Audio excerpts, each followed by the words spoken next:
دکن کی ایک اہم یونیورسٹی عثمانیہ یونیورسٹی کے شعبہ اردو کے تحت دکنی شاعری کی جمالیات پر ایک بہترین خطبے کا انعقاد عمل میں آیا۔ اس خطبے کو پروفیسر خواجہ اکرام الدین صاحب پروفیسر جواہر لال نہرو یونیورسٹی نے پیش کیا۔ پیش ہے خواجہ اکرام الدین صاحب کا وہ خطبہ جو انہوں نے دکنی شاعری کی جمالیات پر بیان کیا ہے، تو دیکھتے ہیں ہم یہ ان کا پورا خطبہ۔ میں سب سے پہلے مبارکباد پیش کرتا ہوں شعبہ اردو کو، اس یونیورسٹی کو، کہ بلقیس بیگم میموریل لیکچر یا انڈومنٹ لیکچر کے لیے ہمیں آپ نے مدعو کیا اور آپ نے اس کا اہتمام کیا۔ دیکھیے، معاملہ یہ ہے کہ کسی بھی یونیورسٹی اگر اس طرح کے میموریل لیکچر ہوتے ہیں، انڈومنٹ لیکچرز ہوتے ہیں، تو گویا ایک اعزاز اس کو ملتا ہے کہ آپ کے وہاں اس طرح کے کتنے لیکچرز ہیں۔ اور آپ سب جانتے ہیں، خاص طور پر وہ لوگ جو اساتذہ ہیں، کہ جب نیک کی ٹیم آتی ہے تو وہ پوچھتی ہے آپ سے کہ آپ کے یونیورسٹی میں، آپ کے کالج میں کتنے اس طرح کے لیکچرز ہیں۔ تو ایک تو خیر لیکچرز کا ہونا وہ صرف جوڑ گھٹاؤ کے لیے تو الگ بات ہے، لیکن اس شعبے کے لیے بہت اعزاز کی بات ہوتی ہے کہ اس طرح کے لیکچرز کا اہتمام کیا جائے۔ تو سب سے پہلے میں بلقیس بیگم صاحبہ کے لیے دعائیں مغفرت کرتا ہوں کہ اللہ تبارک و تعالیٰ ان کے درجات بلند کرے اور ان کی مغفرت فرمائے، اور ساتھ ہی ساتھ ان کے پورے خانوادے کے لیے دعا گو ہوں کہ ان کے خانوادے کے تمام افراد کو اللہ اپنے حفظ و امان میں رکھے۔ آج کی محفل کے صدر جو بتایا گیا کہ سوشیولوجی کے پروفیسر ہیں، میں بڑا ان سے متاثر ہوا۔ اس لیے متاثر ہوا کہ مجھے تو دعوت مل چکی تھی، اور ظاہر ہے کہ میں اردو کا خادم ہوں، تو میں کوشش کرتا ہوں کہ جہاں بلایا جائے میں کوشش کرتا ہوں کہ پہنچ ہی جاؤں کسی نہ کسی طرح سے۔ لیکن انہوں نے بذات خود فون کر کے اور یہ کہا کہ it's my duty to invite you, تو یہ میرے لیے بڑا ٹچنگ یہ جملہ تھا کہ ایک پرنسپل اور صدر شعبہ اردو، جبکہ مجھے باضابطہ دعوت مل گئی تھی، یہ ایک فارمیلٹی تھی، لیکن یہ فارمیلٹی نہیں تھی، بلکہ جس خلوص کے ساتھ انہوں نے مجھ سے بات کی، میں آپ کا شکر گزار ہوں۔ ساجد صاحب یہاں تشریف رکھتے ہیں، بیگم ساجد صاحبہ، سنیتا علی صاحبہ یہاں تشریف رکھتی ہیں۔ آپ کی والدہ کے نام سے یہ لیکچر ہو رہا ہے اور قلب دکن میں ہو رہا ہے، اس عثمانیہ یونیورسٹی میں ہو رہا ہے، جس عثمانیہ یونیورسٹی نے پورے ہندوستان کو ہی نہیں بلکہ پوری دنیا کو ایک شناخت دی۔ کئی اعتبار سے ایک اعتبار تو یہ تھا کہ اردو زبان و ادب کی تحقیق کے لیے بہت خدمات ہیں اس یونیورسٹی۔ دوسری کہ مادری زبان میں تعلیم کی کیا اہمیت ہے، اس کو اس یونیورسٹی نے اجاگر، اور اردو کی کتابوں کے جو تراجم ہوئے ہیں آج بھی اس لحاظ سے، اور آج ہی کیا بلکہ میں تو یہ کہتا ہوں کہ یہ ہمیشہ یاد کیا جائے گا کہ اس عثمانیہ یونیورسٹی نے زبان و تہذیب کے لیے کیا خدمت انجام دی۔ دیکھیے، علوم و فنون کا اپنا ایک رتبہ ہے، اپنا ایک مرتبہ ہے۔ علوم و فنون سے مادی ترقیات حاصل ہوتی ہیں، لیکن تہذیبی ترقیات کے لیے ادبیات کا ہونا بہت ضروری ہے۔ تو یہاں عربی اور اردو کے جو شعبے ہیں جس طرح سے کام کیا، شکور صاحب یہاں تشریف رکھتے ہیں، ادبیات اردو ایک بڑا نام ہے، اور جس بے سر و سامانی میں یہ لوگ لے کے چل رہے ہیں یہ ایک بڑا کارنامہ ہے۔ تو میں یہ سمجھتا ہوں کہ آج یہ شعبہ اردو بھی بے سر و سامانی میں چل رہا ہے، کوئی پرماننٹ پروفیسر نہیں، پرماننٹ لیکچر نہیں، باوجود اس کے میں نے دیکھا کہ انجم النساء نے جس طرح سے گفتگو کی اور جس طرح سے سارے انتظامات کیے اور بار بار انہوں نے مشورہ کیا، مجھے بلکہ خوشی کے ساتھ ساتھ دعا میں نے کی کہ کاش ایسے طالب علموں کو جلد سے جلد باضابطہ برسر روزگار ہو جائے تاکہ شعبے کو ترقی مل سکے۔ ان کے ساتھ ڈاکٹر مشتاق ہیں، ڈاکٹر مشالی ہیں، اور ڈاکٹر تاج النساء صاحبہ ہیں۔ آپ لوگوں کی دعا بھی کرتا ہوں، اور یہ ضرور کہوں گا کہ ایسا نہیں ہے کہ ابھی صرف آپ کام کریں، مجھے نہیں لگتا، چونکہ ان کے جو جذبات ہیں اس سے یہ لگتا ہے کہ اپنے جذبات کو اپنے پیشے سے یہ جوڑ کے دیں۔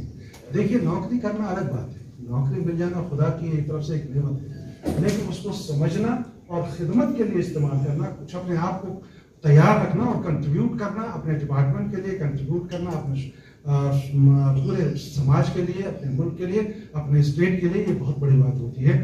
تو مجھے خوشی ہے کہ پرنسپل صاحب کہ آپ کے یہ 4 جو عارضی لیکچرارز ہیں یہ بڑے ہی متحرک ہیں، بڑے فعال ہیں. میں اس لیے یہ بات نہیں کہہ رہا ہوں، یہ صرف آپ کے وہاں نہیں ہے، زیادہ تر یونیورسٹیوں میں صورتحال یہی ہے. میرا خیال ہے کہ جب تک اس پہ ہم لوگ سنجیدگی سے غور نہیں کریں گے، خاص طور پر حیدرآباد میں جو لوگ مقیم ہیں، شکور صاحب یہاں تشریف رکھتے ہیں، میں ان کو جانتا ہوں، اور بھی علی صاحب بھی آئے یہاں، اور اس طرح کی جو بااثر شخصیات ہیں، آپ سے گزارش ہے کہ آپ اپنے سربراہ سے ملیے، چیف منسٹر سے ملیے، وزیر تعلیم سے ملیے، اور کہیے کہ یہ یونیورسٹی جس نے پورے ہندوستان کو ایک نام دیا، ایک پہچان دیا، ایک شناخت دی، وہ بے سر و سامانی میں کیوں گزر؟ آپ نے مل کر کے اس کو ایکسلریٹ کرنے کی ضرورت ہے تاکہ پرماننٹ جو بھی ہو آ جائے، اس کا ایک الگ ویلیو ہوتا ہے. لیکن مجھے بہت خوشی ہے، احساس ہی نہیں ہوا کہ یہ عارضی ہیں، کیونکہ ان لوگوں نے جس طرح سے کام کیا، خدا ان کے واضحوں کو سلامت رکھے، ان کے جذبات کو سلامت رکھے، اور ان کے حوصلوں کو مزید جلا بخشے تاکہ یہ اور کام کر سکے. برکت ان چند تمیزی گفتگو کے بعد بلقیس صاحبہ کے بارے میں پوری گفتگو ہو گئی. ساجد صاحب یہاں موجود ہیں، آپ کی موجودگی میں دکن پہ گفتگو کرنا چاہتا ہوں. لیکن آپ نے کبھی غور کیا، شکور صاحب نے ایک بات کہی کہ ایک زمانے میں شمالی ہند اردو کا مرکز تھا. ایک زمانے میں مرکز رہا ہوگا، لیکن اس مرکز سے پہلے جو مرکز تھا وہ یہی دکن تھا.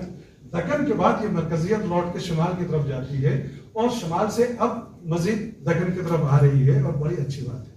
جب میں ڈائریکٹر تھا تو میں نے سروے کروایا تھا کہ اردو اسپیکنگ اور لوگ کتنے کس اسٹیٹ میں زیادہ ہیں اور کس اسٹیٹ میں زیادہ خدمات ہو رہی ہیں. تو وہ نتیجہ ETV کے ذریعے ہم نے وہ سروے کروایا تھا. تو آپ کو مایوسی نہیں ہونی چاہیے. نمبر 1 پہ مہاراشٹر تھا، اس کے بعد یہ نمبر 3 پہ تھا. لیکن اب چونکہ یہاں اتنے شعبے ہو گئے ہیں، اتنے طالبہ ہیں، طالبات ہیں، کہ ممکن ہے کہ 2015 کا سروے تھا، یا تھوڑا سا تبدیل ہو سکتا ہے اعداد و شمار کو دیکھتے ہوئے. لیکن اس سے انکار نہیں ہو سکتا کہ حیدرآباد شروع سے مرکز رہا ہے، صرف زبان و ادب کے لیے نہیں، تہذیب و ثقافت کے لیے. اور ایسی تہذیب و ثقافت جس کا رشتہ ہندوستانیت سے بھی اتنا ہی گہرا تھا، اور ہندوستانیت کے علاوہ مشرق وسطیٰ کو اگر آپ دیکھیں تو مشرق وسطیٰ کی تمام تر تہذیبی انسلاکات اس حیدرآباد کی سرزمین میں موجود تھی. تو اس اعتبار سے حیدرآباد کو ایک بڑی اہمیت حاصل ہے. میں جو بات کہنا چاہ رہا ہوں کہ ایک زمانہ تھا کہ شمال اور جنوب کے درمیان بڑا فرق تھا. ایک زمانہ وہ تھا جب دکن میں تہذیبی اونچائیاں تھیں. اردو زبان و ادب کے حوالے سے اگر دیکھیں کہ تخلیق کے اتنے سرمایہ، کہتے ہیں طالب علموں، اگر آپ اس بات پر توجہ دو کہ ایک واقعہ ایسا ہے کہ صرف سال بھر میں اتنی کتابیں چھپتی ہیں کہ پورے 500 سال میں اتنی کتاب نہیں چھپتی. وہ کب ہوا؟ کہ جب فورٹ ولیم کالج قائم ہوا. آپ کو یاد؟ ٹھیک ہے. لیکن اس کو کیوں بھول جاتے ہیں طالب علم کہ دکن میں جب تخلیقی سلسلہ شروع ہوتا ہے تو ایسا لگا کہ جیسے دریا کی ایک روانی آ گئی. معراج العاشقین سے لے کے قدمراؤ سے لے کر کے وجہی تک اور ولی تک، یہ پورا دکن کا ایک پورا ایک نظام ہے کہ اس میں اتنی ساری تخلیقات سامنے آ گئیں. یہ کسی جادو سے کم نہیں تھا، کسی معجزے سے کم نہیں تھا، کسی کرشمے سے کم نہیں تھا. اتنے سارے شعرا اور ایسے شعرا، ایسی تخلیقات کہ آج بھی ان کو ساری دنیا جانتی اور پہچانتی ہے. تو شمالی ہند اس زمانے میں، شمالی ہند میں اور جنوبی ہند میں بڑا فرق، الگ ملک تصور کیا جاتا ہے. آج ایک شمال سے آیا ہوا بندہ جنوب کے بارے میں گفتگو کرے گا. ٹھیک ہے، ہماری زبان دکنی نہیں ہے، آپ کی زبان دکنی ہے، لیکن دیکھیے یہ دکن کا کرشمہ ہے کہ ہم دکن کو اسی طرح سے پڑھتے ہیں جس طرح سے شمال کو پڑھتے ہیں. ہم کبھی یہ نہیں کہتے کہ اردو کے صرف 2 دبستان ہیں، ایک لکھنؤ اور ایک دلی. اگر ہم یہ کہتے ہیں اس کا مطلب یہ ہوا کہ ہم نے اپنے دامن کو خود سمیٹ لیا. ہم یہ کہتے ہیں کہ یہی نہیں ہے، لکھنؤ اور دلی کے علاوہ حیدرآباد کو کیوں فراموش کرتے ہیں، لاہور کو کیوں فراموش کرتے ہیں، فیض آباد کو کیوں فراموش کرتے ہیں، رامپور کو کیوں فراموش کرتے ہیں، عظیم آباد کو کیوں فراموش کرتے ہیں. یہ سارے وہ مراکز ہیں جو اردو کے مراکز ہیں. لیکن ان تمام مراکز میں سب سے زیادہ اہمیت اور افضلیت اگر کسی کو حاصل ہے تو وہ دکنی دبستان کو حاصل ہے. اور کیوں حاصل ہے یہ میں اپنی گفتگو میں آج بات کرنا چاہتا ہوں. لیکن اس سے پہلے میں طالب علموں سے خاص طور پر مخاطب ہوں، نئی نسل کے طالب علموں سے یہ غور کریے کہ اردو زبان و ادب کی تاریخ کا جب ہم مطالعہ کرتے ہیں تو کئی دلچسپ حقیقتیں آتی ہیں سامنے. کسی بھی تاریخ کو آپ پڑھیے تو دلچسپ حقیقتیں تو سامنے آتی ہیں.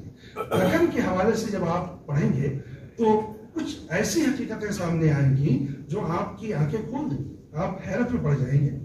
کیوں حیرت میں پڑ جائیں گے؟ اس لیے کہ دکن کو کیوں اہمیت حاصل. اردو زبان کے حوالے سے آج ہم بات کرنا چاہتے ہیں، تو اردو زبان کے حوالے سے ہم بات کریں. وہ بولی جو شمال میں صرف دلی اور آس پاس کے علاقوں میں بولی جا رہی تھی، یہی نا، وہ جب دکن میں آتی ہے تو کیا ہوتا ہے؟ یہاں پہنچ کر ایک توانا زبان کی شکل میں پروان چڑھتی ہے. اتنی بات تو ہم سب جانتے ہیں، تاریخ میں لکھا ہوا، اس سے انکار کروں. لیکن اس سے آگے کی بات کیا ہے؟ وہ کہاں لکھا ہوا؟ کیوں نہیں لکھا؟ کون لکھے؟ یہ تو آپ کو لکھنا چاہیے، اور یہ اسی وقت لکھا جائے گا جب آپ ریسرچ کریں. آپ ذرا غور کریے کہ جب دکن میں یہ زبان آتی ہے تو بہت کم عرصے میں یہ بولی ترقی کر کے زبان کی منزل تک پہنچتی ہے، اور زبان کی حد تک جب پہنچتی ہے تو ایک طویل لسانی عمل سے گزرنے کے بعد ایک خاص شکل و صورت اختیار کرتی ہے. لیکن جو بات میں بتانا چاہتا ہوں کہ دلی میں بولی جانے والی بولی دکن میں زبان کی حیثیت کیسے اختیار کرتی ہے، اور صرف زبان ہی نہیں بلکہ تخلیقی اعتبار سے اس توانائی تک پہنچتی ہے. کیسے پہنچتی ہے؟ اس طرح کی ہجرتیں تو بہت ہوئی ہیں، لیکن دکن میں ہی آ کر کے کیوں یہ زبان ایک نئی زبان کی شکل اختیار کرتی ہے؟ اس لیے اختیار کرتی ہے کہ دکن کی سرزمین تہذیبی اعتبار سے بہت بلند تھی. ایک اگر تہذیبی اعتبار سے بلند نہیں ہوتی تو ہجرت کی ضرورت ہی نہیں تھی. ٹھیک ہے، لیکن تہذیبی اعتبار سے بلند ہونا بڑی بات نہیں ہے. اس تہذیب میں رواداری تھی، اکوموڈیشن تھا، اکوموڈیٹ کرنے کی کیپیسٹی تھی. یہ بہت بڑی بات تھی کہ یہ سرزمین نے اس جو شمال سے آنے والے قافلے کو کیا کیا؟ ہندوستان کی ایک ہجرت جہاں سے انڈین ہسٹری شروع ہوتی ہے اس کو یاد کریں اور پھر دکن کی طرف آئے. آپ کو معلوم ہے طالب علموں کون سی ہجرت ہے جہاں سے انڈین ہسٹری کو ہم شروع کرتے ہیں؟ کہاں سے شروع کرتے ہیں؟ کوئی بتائیے.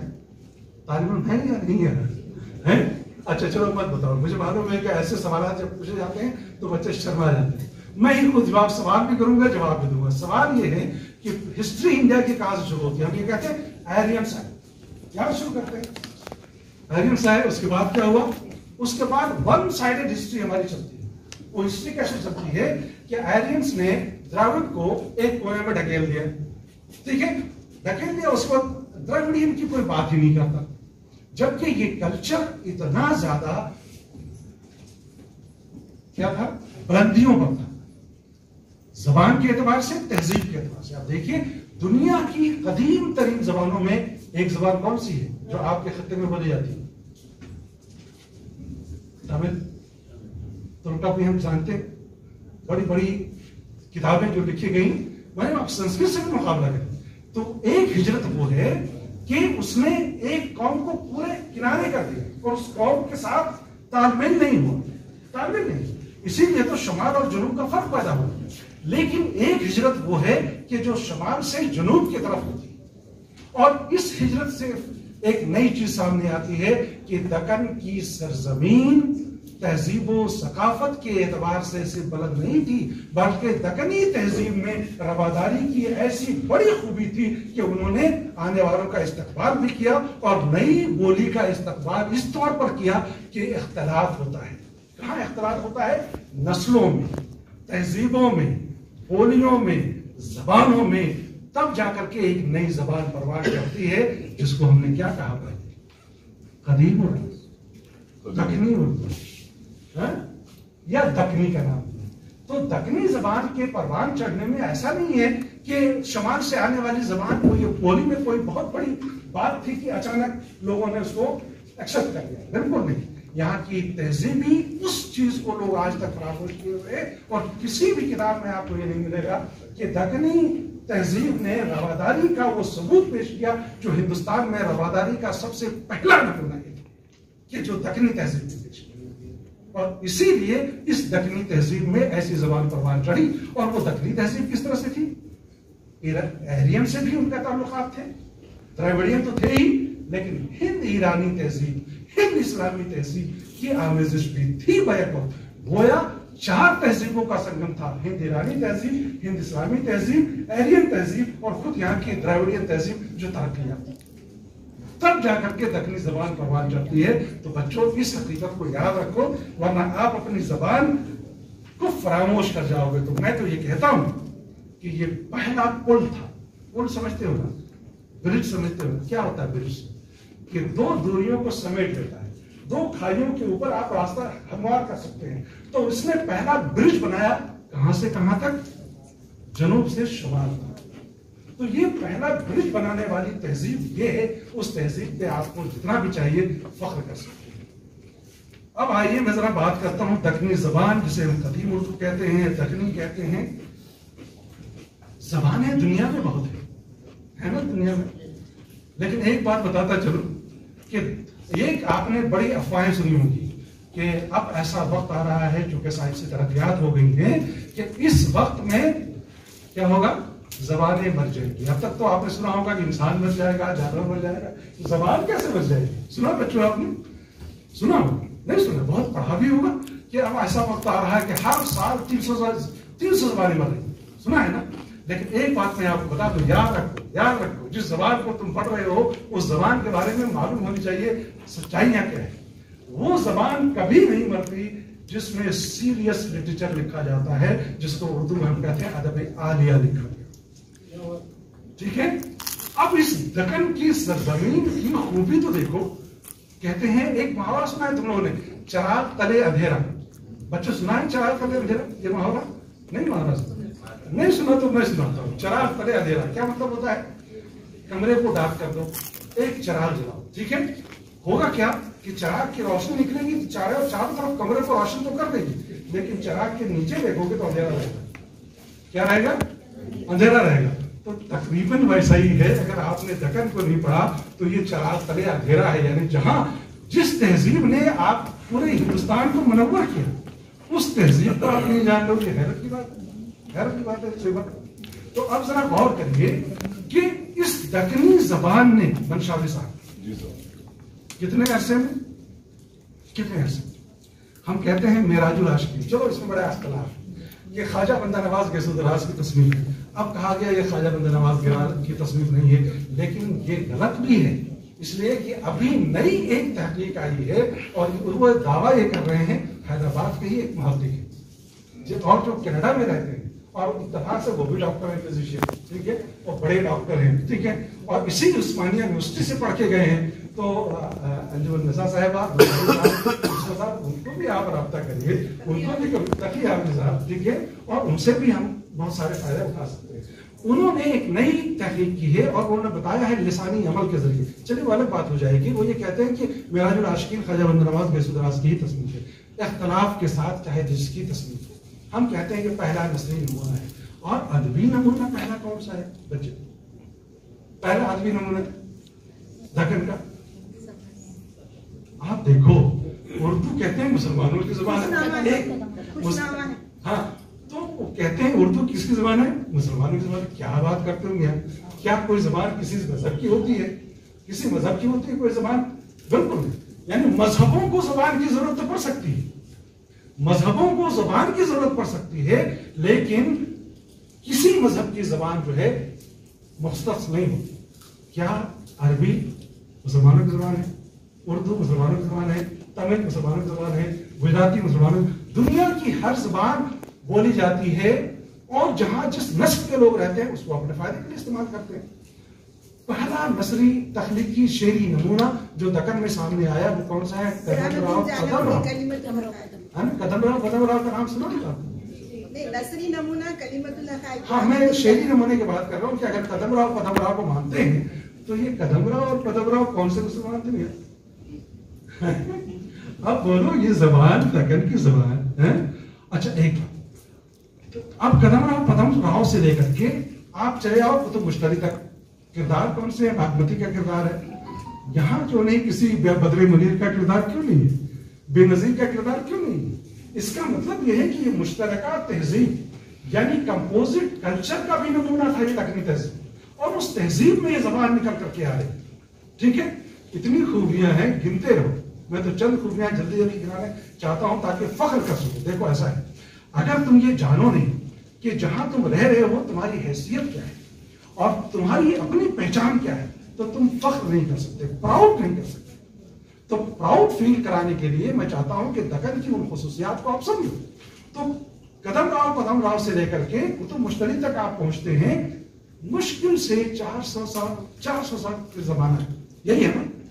اس زمانے میں نے جو کہا کہ زبانیں مرتی نہیں ہیں، کون سی زبان نہیں مرتی ہے؟ جس میں ادب عالیہ کی تخلیق ہوئی ہو. تو اس مختصر سے عرصے میں قلبن، علی نامہ، نام گرا، ایک نہیں، دو نہیں، بلکہ سینکڑوں ایسی مثالیں مل جائیں گی جن کا شمار ادب عالیہ میں ہوتا ہے. کیا یہ معجزے سے کم ہے؟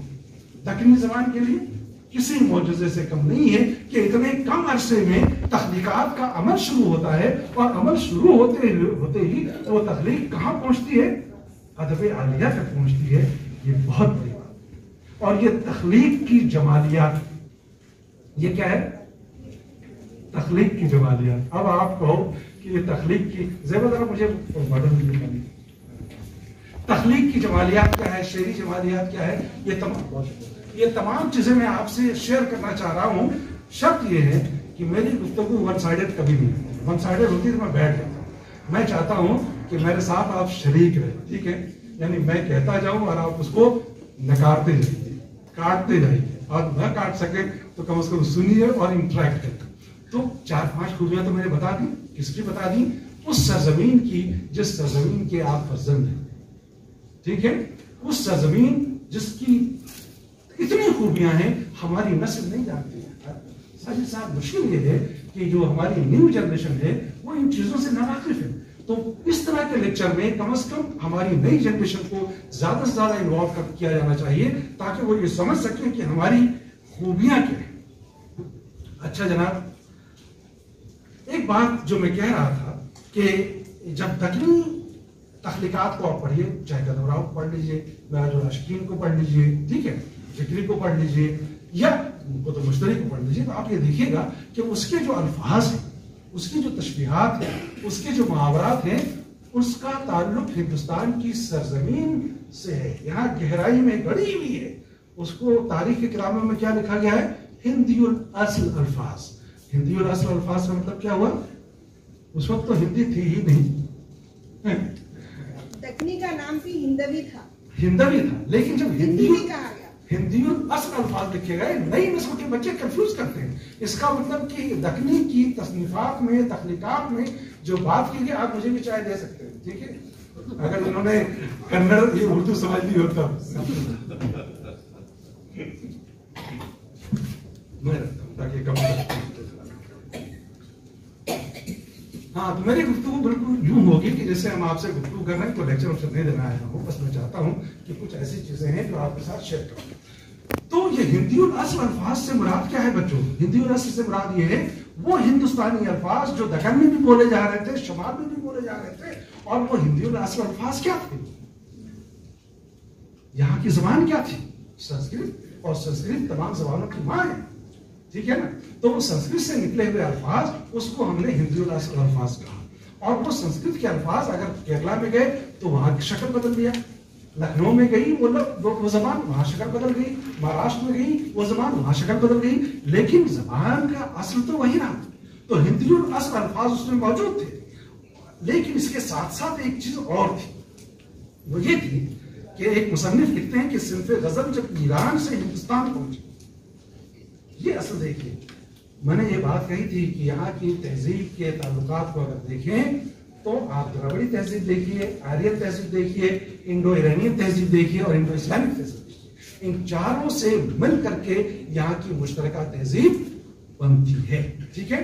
تو وہ یہ کہتے ہیں کہ صنف غزل جب ایران سے ہندوستان پہنچی تو قدیم دکنی شعراء نے فارسی شاعری کے اعتبار میں تمام اصناف شعر، اوزان بحور کو فارسی سے مستعار لیا. مستعار لینے کا مطلب کیا ہے؟ فارسی سے ادھار لیا، یہ ہے نا لفظی معنی، مستعار لیا.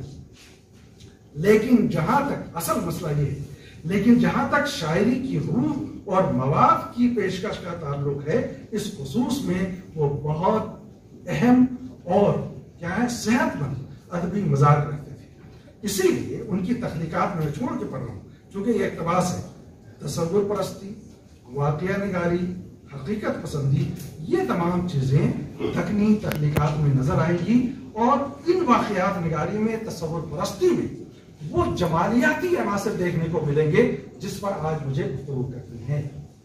جمالیاتی عناصر. لیکن جمالیات کیا ہے؟ جمالیات پہلے یہ سمجھ لیں کہ جمالیات کیا ہے تاکہ ہم بات کر سکیں کہ جمالیاتی عناصر کیا ہے. جمالیات کس سے نکلا ہے؟ جمال، حسن، بیوٹی. ماشاء اللہ، بہت اچھا. تب میں گفتگو کرتا ہوں، مجھے اچھا لگا ہے نا. تو یہ جمالیات نکلا کہاں سے ہے؟ جمال سے. اور جمال کس کو کہتے ہیں؟ کسی کا نام ہے جمال کیا ہے یہاں؟ جمال صاحب ہیں کوئی بیٹھے ہوئے؟ نہیں. جمیلہ صاحبہ کو بیٹھی ہے. جمیلہ بھی نہیں ہے، جمال بھی نہیں ہے. ٹھیک ہے. تو جمال کا معنی کیا ہے؟ جمال کا معنی ہے بیوٹی، حسن، خوبصورت. یہی ہے نا. اچھا، خوبصورتی کس کو کہتے ہیں بھائی؟ خوبصورتی کس کو؟ بڑا پیچیدہ سوال. ٹھیک ہے. کیوں پیچیدہ سوال ہے؟ کہ کس چیز کی خوبصورتی؟ کپڑے کی خوبصورتی ہماری اپنی پسند ہے، آپ کی ڈاکٹر صاحب اپنی پسند ہے، سنیتا صاحبہ کی اپنی پسند ہے. ٹھیک ہے. پیمائش کے پیمانے الگ. اچھا، آپ اگر لذت کی بات کریں، کافی پسند ہے یا چائے پسند ہے، بریانی پسند ہے یا کھچڑی پسند ہے، یہ بھی الگ الگ ہے. اگر حسن کی بات کریں تو کیا وہ فرنگی عورتوں کی بات کریں گے جو بہت گوری ہوتی ہے؟ کیا حسن میں کالے رنگ کی بات کریں گے یا گورے رنگ کی بات کریں گے؟ آپ نے وجہ کو پڑھا ہے؟ وجہ کو ہے نا، پیاری، کولی، سانولی، سب کچھ لکھا ہے. یعنی ہندوستان میں جو حسن کا پیمانہ ہے، ٹھیک ہے، جو ہمارے شاستروں میں لکھا گیا ہے، اس کو انہوں نے پیش کیا ہے. اب کوئی میر کا یہ شعر پڑھے کہ نازکی، شعر مجھے یاد نہیں آ رہا. لفظ کیا کہیے؟ یہ شعر افریقہ میں جا کے پڑھیے تو کیسا لگے گا؟ افریقہ میں پڑھیے. ہمارے وہاں تو ہے کہ ہونٹے نازک، پتلے ہونٹ اور گلابی ہونٹ، ٹھیک ہے، گلاب سے مشکل.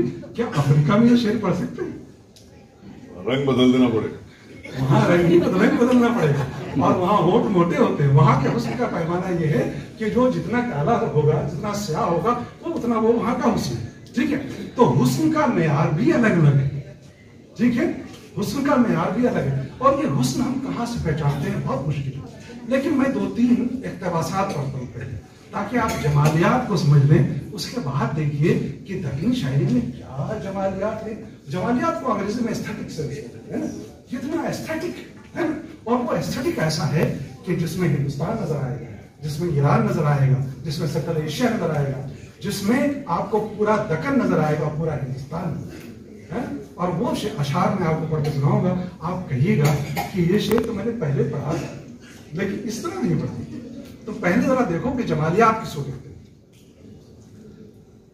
جمالیات بتا دیا آپ نے، حسن کو کہتے ہیں، خوبصورتی کو کہتے ہیں. ٹھیک ہے. میں نے بتا دیا کہ خوبصورتی کا معیار الگ ہے. ٹھیک ہے. اب ذرا سنیے. جمالیات لفظ جو ہے جمال سے مشتق ہے، جس کا معنی ہے حسن اور خوبصورتی. اور ادب میں جب ہم جمالیات استعمال کرتے ہیں تو اس کا مفہوم ہوتا ہے کہ وہ علم یا وہ فلسفہ جس سے جمالیات کو سمجھا جائے، حسن کو سمجھا جائے. ٹھیک ہے. یعنی کسی بھی چیز کی جمالیات، اس کا بھی ایک جمالیات ہے. الگ الگ باٹلز کمپنی بناتی ہے. اس کی باٹل زیادہ خوبصورت ہوگی تاکہ لوگ خرید سکیں. اس کی بھی جمالیات الگ ہے، اس کی بھی جمالیات، ہر چیز کی ایسٹھیٹک سینس. تو اب سوال یہ ہے کہ کسی بھی چیز کی خوبصورتی کے احساس کو جمالیات کہتے ہیں. آپ نے آپ کو محسوس ہوا کہ یہ اچھا ہے. عطر لگاتے ہیں؟ عطر نہیں لگاتے. پرفیوم لگاتے ہیں یا عطر لگاتے ہیں؟ بہت زیادہ لگاتے ہیں. تو پرفیوم کو ہو یا عطر کو، ہر آدمی کو ہر پرفیوم پسند ہے نہیں ہے. تو گویا جو چیز آپ نے محسوس کی اور وہ آپ کو اچھا لگا، اس کو ہم کہتے ہیں جمال. جمال کا احساس. بالکل درست. جمال یعنی جمال کا آپ نے احساس کیا.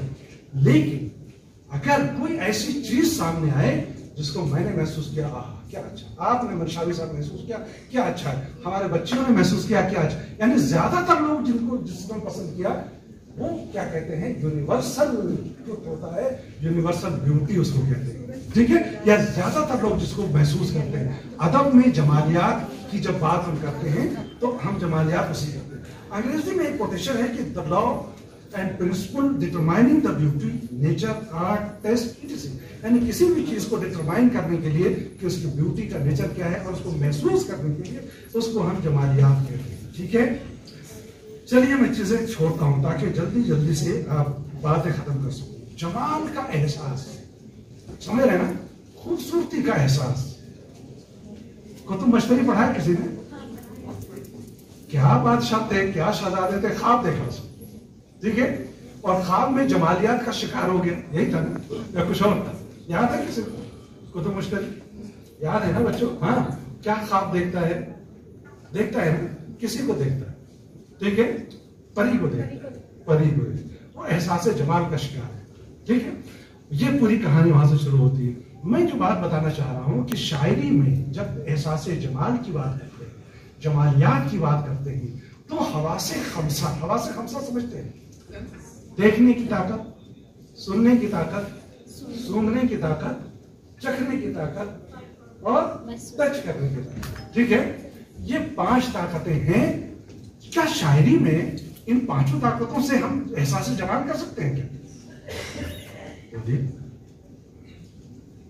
جی، شاعری کی یہی خوبی ہے. آپ کو سمجھ میں آ رہا ہوگا کہ ٹچ کیسے کر سکتے ہیں، سونگ کیسے کر سکتے ہیں، لیکن شاعری کی خوبی یہ ہے کہ شاعر اس طرح سے پیش کرتا ہے کہ آپ محسوس ہوتا ہے کہ آپ اس دنیا میں پہنچ گئے. لیکن شاعری چونکہ ایک فنون لطیفہ، فائن آرٹ ہے، وہاں ایک چیز اور اضافہ کریے، اور وہ اضافہ یہ ہے چھٹی حس. سمجھا ہے، سنا ہے کبھی آپ؟ یہ محاورے میں بھی استعمال ہوتا ہے. میری چھٹی حس کہہ رہی ہے کہ بچے نہیں سمجھ رہے. نہیں، میری چھٹی حص، میں غلط کیا میری چھٹی حص یہ کہہ رہی ہے بچے سمجھ رہے. ٹھیک ہے، اچھا، یا چھٹی حص کہہ رہی ہے کہ مجھے وہاں نہیں جانا چاہیے. تو شاعری میں چھٹی حص کا بھی استعمال ہوتا ہے، تب جا کر کے آپ ایسٹیٹک کو سمجھ سکیں گے کہ شاعری میں ایسٹیٹک چیز کیا ہے. اچھا، میں اب اس کو مثالوں کے ذریعے آپ کو سمجھانے کی کوشش کروں گا.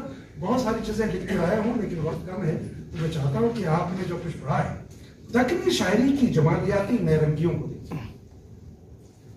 اگر آپ صاحب تھے تو ظاہر ہے، دیکھیے میں تو شمال کا، ٹھیک ہے، تو ہمارے لیے جنوبی زبان جو ہے سمجھنا سیکھنا ذرا مشکل ہے. تو بڑی محنت سے پڑھتے ہیں. جب بہت محنت سے پڑھتے ہیں تو گہرائی تک اتر جاتے ہیں اور کہتے ہیں کہ گھر کی مرغی. تو آپ تو دکنی زبان جانتے ہیں، پڑھ پڑھ کے نکل جاتے ہیں. تو کون ولی کو سمجھے، کون قطب شاہ کو سمجھے. ٹھیک ہے، کوچے یار عین کاشی، کوچے پڑھو، شعر مکمل کرو. نہیں یہاں افسوس کہ کوچے یار عین کاشی ہے، انہوں نے کاشی لکھا ہے، کاشی اور متھرا. ٹھیک ہے، کاشی اور متھرا کو جانتے ہو بچوں؟ ہندوستان میں دو مقدس مقامات ہیں. کون سے ہیں؟ ایک کاشی ہے اور ایک متھرا ہے. متھرا کو کہتے ہیں، کیا کہتے ہیں اس کو؟ عقیدت کی سرزمین. اور کاشی کو کیا کہتے ہیں؟ عبادت کی سرزمین. جیسے مکہ معظمہ کو عبادت کی سرزمین کہتے ہیں، مدینہ منورہ کو عقیدت کی سرزمین کہتے ہیں. اور اسی لیے محسن کاکڑوی نے لکھا تھا کہ سمت کاشی سے چلا جانب متھرا بادل، برف کے کاندھے پہ لاتی ہے صبا گنگا جل، گھر میں اشنان کرے سرو خدانے گوگل. پوری کی پوری نادیہ یہ قصیدہ پڑھ لیجئے تو آپ کو اندازہ ہوگا کہ ہندوستان کی جمالیات کو سامنے رکھ کر انہوں نے لکھا ہے. اور جب آپ کا شاعر کہتا ہے کہ کوچے یار عین کاشی ہے، جو کہ یہ دل وہاں کا باسی ہے. اب یہ دیکھو، دل کو جوگی کہنا اور کاشی کو کیا کہنا؟ محبوب کی گلی کہنا، چونکہ کاشی عقیدت و محبت کی سرزمین ہے. یہ جمالیات کون سی جمالیات ہیں؟ یہ جمالیات وہ ہیں جو ہماری تہذیبی جمالیات ہیں، ہماری اقدار کی جمالیات ہے، ہمارے ویروز کی جمالیات ہے. تو دکنی شاعری کی سب سے اچھی بات یہ ہے کہ کئی کچھ نئی باتیں کہی، بڑی نئی باتیں کہی. پتہ نہیں آپ نے کبھی غور کیا کہ نہیں کیا، کچھ نئی باتیں کوئی بتا سکتا ہے؟ اچھا امتحان لے، آپ کو معلوم ہے، مجھے معلوم ہے. محبوب جانتے ہیں نا، ولی نے کیا کہا، میر نے کیا کہا؟ بڑی آرزو تھی گلی کی تیری. اس کے بعد شمال کا شعر نہیں جانتے. بڑی آرزو تھی گلی کی تیری، سو یہاں سے لہو میں نہا کر چلے. محبوب کی بات انہوں نے کی. محبوب کا جب نام آتا ہے، محبوب کا، ٹھیک ہے، تو ایک تصور ہوتا ہے ذہن میں. کیا تصور ہوتا ہے؟ خوبصورتی، محبت کا, عقیدت کا, انسیت کا, اپنائیت کا. محبوب کا تصور آتا تھی نا. اچھا ایک تصور کیا آتا ہے, دوسرا تصور کیا آتا ہے؟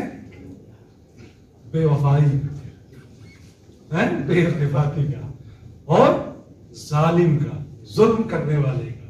بدھ کا تصور آتا ہے کہ جو سنتا ہے نہ دیکھتا ہے, سر پٹکتے رہ جاؤ محبوب سننے کو. یہی ہے نا, یہ محبوب کا سارا تصور آتا ہے. تو محبوب کے تصورات کو آپ دیکھیے پوری اردو شاعری میں, بلکہ ہندوستانی شاعری میں دیکھیے. دکن میں جناب علی شکور صاحب جو محبوب کا تصور دیا, ساجد صاحب انوکھا تصور دیا. کیا ہے محبوب کو اکثر لوگوں نے چاند کہا, پھول کہا, کیا کیا کہا, سورج کہیں نہیں کہا محبوب, سورج نہیں کہا. لیکن دکنی شاعری نے محبوب کو سورج کہا. ہمیشہ محبوب ہی سورج ہے. عجیب بات ہے, سورج سے تو گرمی لگتی ہے, اور چاند کی چاندنی بہت نرمی ہے, اس کی بہت ملائمیت ہے, بہت نرگسی ہے. لیکن دکنی شاعروں نے محبوب کو سورج کیوں کہا؟ یہ ایک نئی بات, اور یہی ایک بات نہیں ہے, بلکہ تصور محبوب کو بدل کے رکھ دینا یہ عجیب بات ہے.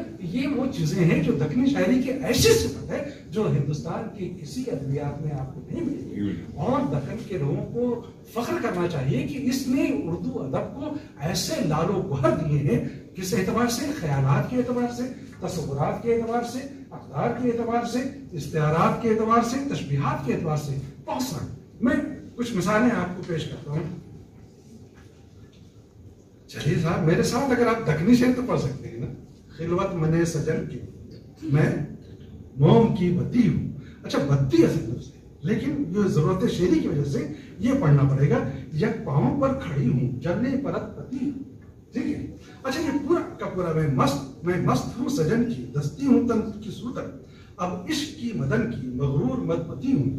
یہ پورا پڑھیے آپ تو آپ کو اندازہ ہوگا. صرف یہی نہیں بلکہ دکن والوں نے ہندوستانی تہذیب کو سمجھا تھا. کون سی تہذیب کو سمجھا تھا؟ جو ہمارے ویداس, جو ہمارے ویدانتا کی پوری تہذیب تھی, رامائن اور مہابھارت کی پوری تہذیب تھی. اب ذرا یہ شعر سنیے. لطفی تیرے جتن کی پاکی کہاں ہے اس میں, جوں 5 پانڈواں کی. پانڈووں کو جب ذکر آتا ہے کورو پانڈو, ہے نا. اگر آپ ادب کے طالب علم ہو تو ہندوستانی تہذیب کو سمجھنے کے لیے بودھزم بھی پڑھنا پڑے گا, ہندوازم بھی پڑھنا پڑے گا, جینزم بھی پڑھنا پڑے گا, اسلامزم بھی پڑھنا پڑے گا, ہندوستان کو پڑھنا پڑے گا, ایران اور اسلام کو بھی پڑھنا پڑے گا.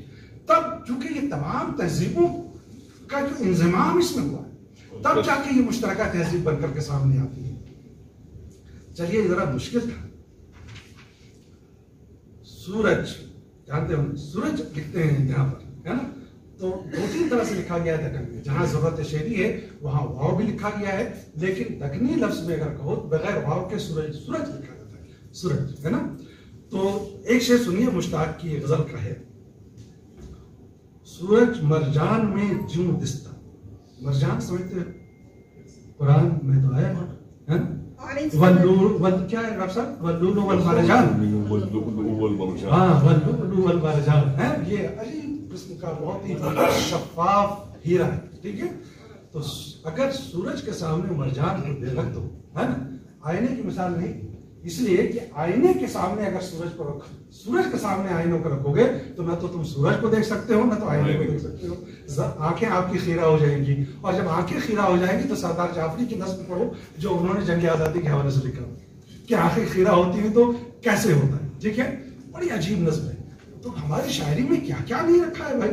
تو یہ کہتے ہیں کہ سورج کے سامنے جب مرجان کو رکھتے ہیں اور اس میں جب محبوب کی صورت نظر آتی ہے, وہ صورت کیسی نظر آتی ہے؟ اس لیے کہ ہم محبوب شاید بڑا چاہتے ہیں کہ محبوب کو دیکھ نہیں سکتا, اس لیے نہیں دیکھ سکتا کہ اس کے جلوے ایسے ہیں. محبوب تو سورج ہے. محبوب کیا ہے؟ سورج کی طرف دیکھ سکتے ہیں کیا؟ نہیں دیکھ سکتے. کالا چشمہ لگاؤ تو شاید دیکھ سکتے ہیں, ہے نا. لیکن ننگی آپ کو صرف محبوب کو دیکھنا ہے تو سورج ہے, محبوب کیسے دیکھیں گے؟ تو اس کے سامنے مرجان رکھتا ہے نا, کہ ہم محبوب کی شکل کو مرجان میں دیکھیں تو کیسے دیکھتا ہے. تو کہتے ہیں کہ سورج مرجان میں جو دستا, نظر دوں کانپتی تھر تھر, جو لٹ پیچاں بھری تھی سر تھے اوپر ڈھلی ہے آب. یہ پوری کی پوری آپ غزل پڑھیے تو آپ کو عجیب لگے گا کہ اور اسی میں آگے ایک اور دوسرا شعر کہا ہے، دوسری غزل کا ہے، کئی اشعار ہیں، 2-3 شعر لکھوں گا.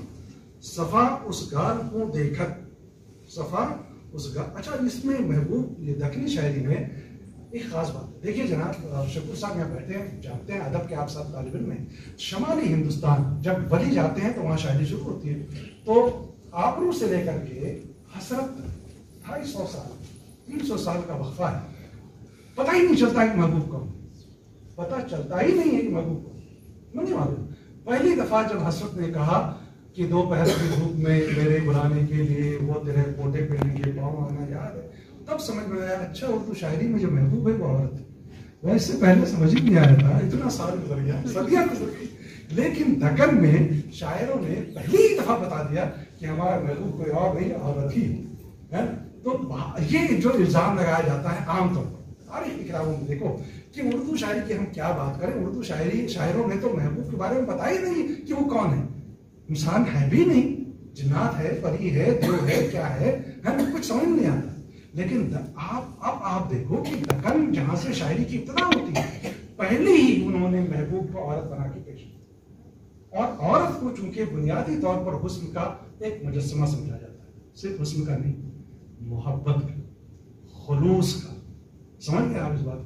یاد رکھو کہ عورتوں کی جو سچائی ہے، جو صداقت ہے، اس پہ ایمان لانا چاہیے کہ جو سچائی اور صداقت عورتوں کا مکاری نہیں ہے، عیاری نہیں ہے. تو جتنے مکار عیار کے کردار آپ کو داستانوں میں ملیں گے، میں آپ سے نہیں کہہ رہا داستانوں میں ملیں گے، وہ مردوں کے ملیں گے، کسی عورت کا نہیں ملیں گے.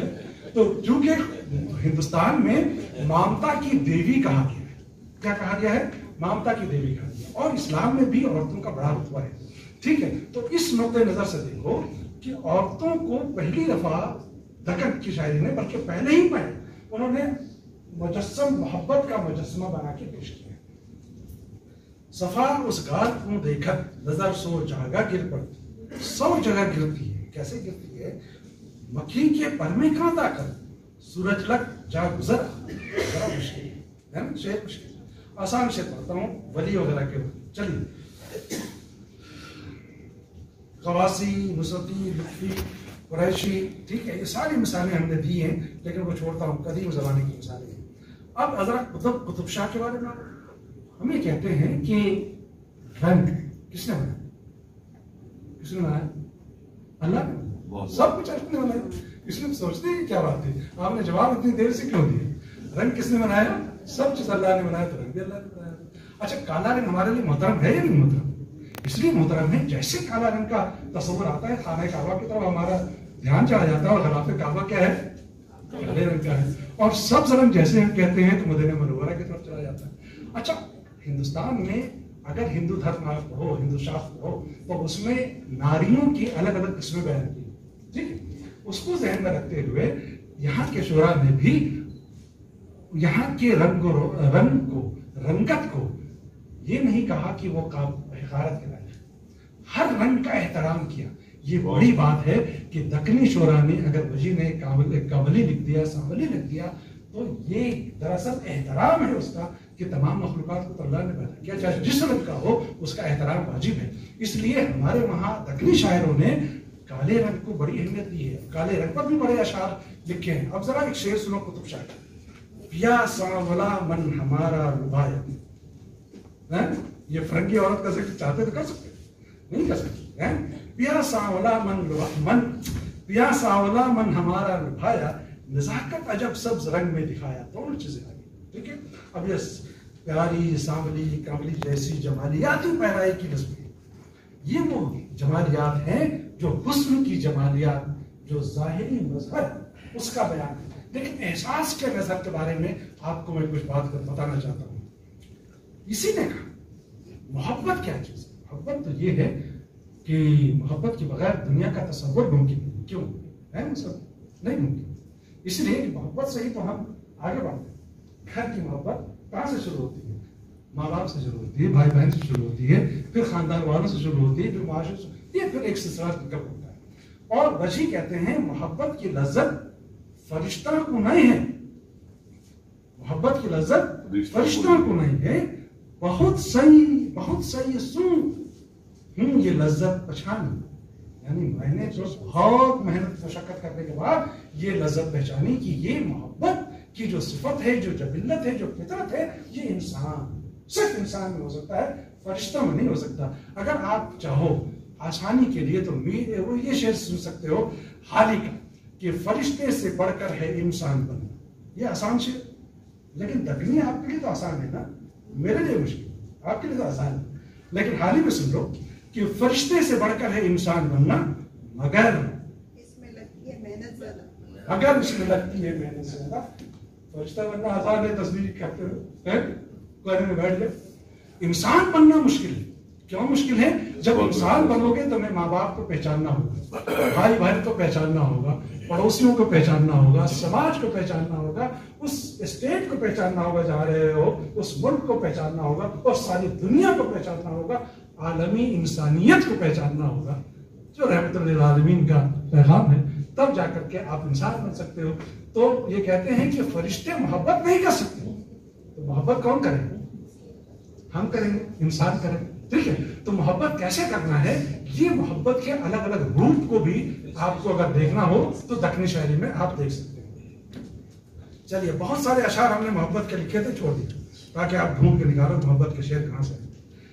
اب جمالیاتی احساس، یہ تمام وہ چیزیں ہیں جو کہیں نہ کہیں آپ کو اقدار کی جمالیات، احساس کی جمالیات، خیال کی جمالیات، تصور کی جمالیات، یہ تمام چیزیں وہ ہیں جو آپ کو بہت، شاعری کیا ہے؟ شاعری اگر آپ کو پڑھ کے سنا دیا جائے تو ایک سرسری سا وجد آپ کو آتا ہے، لیکن ایک بار پڑھو، دو بار پڑھو، بار بار پڑھو، آپ کو ہر بار پڑھنے میں ایک نئی لذت، نیا احساس ملے گا۔ یہ دراصل شاعری کا کمال ہے۔ کیوں ایسا ہوتا ہے؟ اس لیے کہ شاعر جب ایک شعر کہتا ہے تو اس میں ایک میننگ نہیں ہوتی ہے، بلکہ کئی شیڈز ہوتے ہیں، اور ان شیڈز تک پہنچنے کے لیے بہت ہی سنجیدگی سے آپ کو وہاں تک پہنچنا پڑے گا۔ اگر وجہ یہ کہتے ہیں کہ پیا باز پیالہ، کیوں نہیں پیا جائے بھائی؟ کیا بات ہو گئی؟ پیاس لگی پینا چاہیے، کہتے ہیں پیا باز پیالہ، ہاں یہ کیا بات ہوگی؟ وہاں خوش، ہم یہاں خوش، تو نہیں اور صحیح، اور نہیں اور صحیح، یہ بھی تو شاعر نے کہا۔ لیکن جب وزیر نے یہ بات کہی ہے تو دراصل جب یہ شعر آپ پڑھتے ہیں کہ پیا باز پیالہ پیا جائے نا، پیا باز یک دل جیا جائے نا، اس کا کیا مطلب ہوا؟ اس کا مطلب یہ ہوا رشتوں کا جو تقدس ہے، لگاؤ اور محبت کا جو تقدس ہے، لگاؤ کی جو شدت ہے، یہ شدت دراصل اس انسیت کا جمال ہے، اس انسیت کی جمالیات ہے کہ جس کے بغیر یہ دنیا سنسان لگتی ہے۔ تب ہم کہتے ہیں پیا باز پیالہ پیا، ٹھیک ہے؟ آگے بھی کہتے ہیں، کہے تھے پیا بن صبوری کر کیا، اس کے بعد کہیا جائے اما کیا جائے نا، کیا بات ہے؟ ہر آدمی صبر کرو، صبر کر رہے، اس سے تو پوچھو جس پر مصیبت پڑی ہے وہ کیسے صبر کر رہے ہیں؟ کہنا آسان ہے لیکن کرنا کتنا مشکل ہے۔ یہ دراصل انسانی فطرت کی وہ جمالیات ہے جس کی طرف وجہ آپ کو کہنا۔ تو شعر پڑھ کے نکل جاؤ گے بچوں تو نہ تو شعر سمجھ میں آئے گا، نہ شعر کی تہوں میں چھپی ہوئی جو ایسٹیٹک سینس ہے اور جمالیات کا جو احساس ہے وہ اس وقت تک نہیں پہنچے گا۔ اب ذرا سنو، نہیں ذرا سنو، کون سا شعر پڑھوں گا؟ اسی نہیں عشق جس وہ بڑا کوڑ ہے، کیا بڑی بات کہی ہے، نہیں عشق جس وہ بڑا کوڑ ہے کہ بھی اس سے مل بحث آ جائے۔ یعنی آج کے دور ہر دور میں انسان، مکمل انسان اسی وقت ہوتا ہے جب اس کے اندر عشق کا جذبہ ہوتا ہے، ورنہ ہمارے میں اور روبوٹ میں کیا کمی تھی؟ ہم زیبا سے کیوں کہتے ہیں کہ ذرا پانی پلاؤ؟ ہم روبوٹ سے کہہ سکتے ہیں؟ تو روبوٹ اور انسان میں فرق تو یہی ہے کہ انسان کے اندر احساسات ہیں، انسان کے اندر بہت سارے جمالیات کے، بہت سارے نفرت کے، بہت سارے محبت کے، نہ جانے کتنے حواس ہیں۔ 5 حواس تو وہ ہیں، اور 6ٹھی حص تو ہم نے آپ کو بتائی ہے، آنے والے دنوں میں 7ویں حص بھی آ سکتی ہے، کوئی بعید نہیں ہے، اتنی ترقی کر رہے ہو۔ تو کہتے ہیں کہ انسان، مکمل انسان اسی وقت بن سکتا ہے جب اس کے اندر عشق کا جذبہ ہوگا۔ عشق کے جذبے کی خاص بات کیا ہے بتاؤ؟ بھید بھاؤ نہیں کرتا۔ سب سے بڑی بات ہے محبت کی کہ وہ بھید بھاؤ کرتا ہی نہیں، تم کون ہو، کیا ہو، یہ نہیں پوچھتا، تم میرے ہو یہ دیکھتا ہے۔ محبت اسی لیے محبت ہے، اور اسی لیے یہ کہتا ہے نہیں عشق جس وہ بڑا کوڑ ہے، کتنی مجھ سے مل بحث کیا جائے نا، اس طرح کے بہت سارے اشعار ہیں. تو میں اچھا چلیے اب ذرا ہندوستانی جمالیات کو سامنے رکھیے اور محبوب کے تصورات کو سامنے.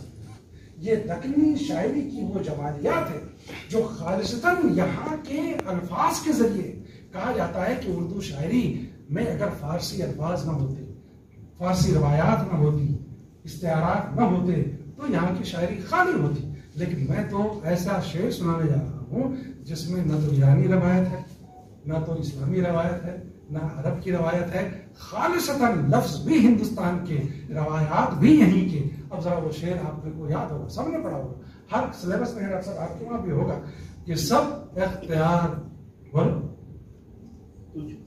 ہاں سب اختیار میرا تجھ ہاتھ ہے پیار ہے، یہی ہے نا. جس حال سو رکھے گا وہ ہے خوشی ہمارا. پڑھا ہے نا یہ سلیبس میں نہیں ہے. اچھا پھر سے اب سنو، اب مجھے ایک چیز بتاؤ اس میں میں غلط کیا پڑھ رہا ہوں. ٹھیک ہے تو میں سمجھوں گا کہ آپ ہمارے ساتھ ہیں. سب اختیار میرا تجھ ہاتھ ہے پیارا، جس حال سو رکھے گا وہ ہے خوشی ہمارا. کیا غلط ہے اس میں؟ بھائی انہوں نے خوشی کو ہمارا کہا ہے نا، کبھی کسی نے نہیں کہا ہے نا. کیونکہ دکن میں بہت سارے ایسے لفظ ہیں جس کو یا تو کبھی کبھی ضرورت شہری کی وجہ سے انہوں نے تبدیل کر دیا. خوشی تو تانیث ہے نا، خوشی ہماری ہونی چاہیے. چلو آگے بڑھو.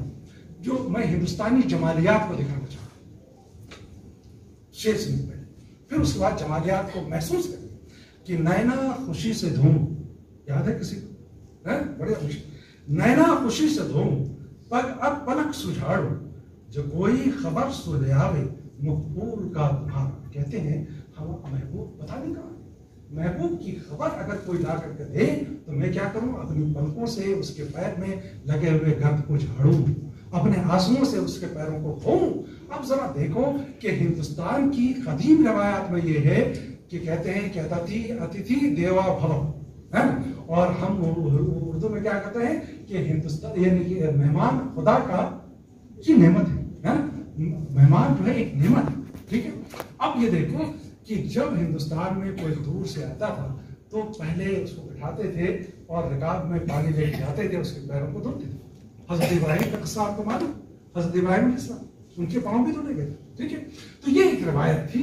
اس روایت کو سامنے رکھ کر کے، یعنی ہندوستانی روایات کی جمالیات کو سامنے رکھ کر کے وجیح نے اگر یہ شعر کہا تو آپ کو ہندوستان کی روایات کا اگر علم نہیں ہوگا تو اس شعر کا نہ تو مفہوم مانا ہوگا اور نہ تو اس شعر کی جمالیات کی تہوں تک آپ پہنچیں گے. چلیے بت خانہ، یہ تو عجیب سا شعر، یہ پڑھتا ہوں پھر آگے بڑھتا ہوں. مندر دیکھا بچوں، منع نہیں کیا کسی نے، جا کے دیکھنا چاہیے. گرجا گھر بھی دیکھو، ہر بات دیکھا ہے نا مندر. اچھا اب مندر دیکھا ہے تو سنو یہ شعر. بت خانہ نین تیرے اور بت نین کیا پتلیاں. عجیب سا شعر. یعنی ان اشعار کو تو آپ پڑھیے اور بتائیے کہ ہندوستانیت ہمارے شعرا کے بعد کیسے گڑی ہوئی ہے اس سرزمین میں. ہندوستانی روایات، اقدار، تلمیات، وہ تمام چیزیں مجھے بار بار الزام لگایا جاتا ہے کہ اس میں تو عربی اور فارسی کی تمام چیزیں ہیں. ہندوستانیت اس کے اندر سموئی ہوئی ہے. اور صرف دکن ہی میں نہیں بلکہ شمال تک چلے جاؤ تو آپ کو ملے گا کہ پوری ہندوستانی عناصر یہاں میں. مجھے بتا دیجیے گا وقت کب ختم ہوگا ہے نا. چلو یہ شعر سن لو پہلے. بت خانہ نین تیرے اور بت نین کیاں پتلیاں، مجھ نین ہے پجاری پوجا ادا مالا. مکر شاعرانہ سنا ہے آپ نے؟ اچھا آسان سا شعر. شعر کیا ہے؟ نظر لگے نہ کہیں تیرے دست بازو کو، ہے دوستی تو جانب دشمن نہ دیکھ. یہ شعر مکر شاعرانہ کی ہے. وہی مکر شاعرانہ یہ ہے، وہ کہتے ہیں کہ تمہاری آنکھیں کیا ہیں؟ مندر. اور آنکھوں کے اندر جو پتلیاں ہیں وہ کیا ہیں؟ مندر میں رکھی ہوئی مورتیاں ہیں.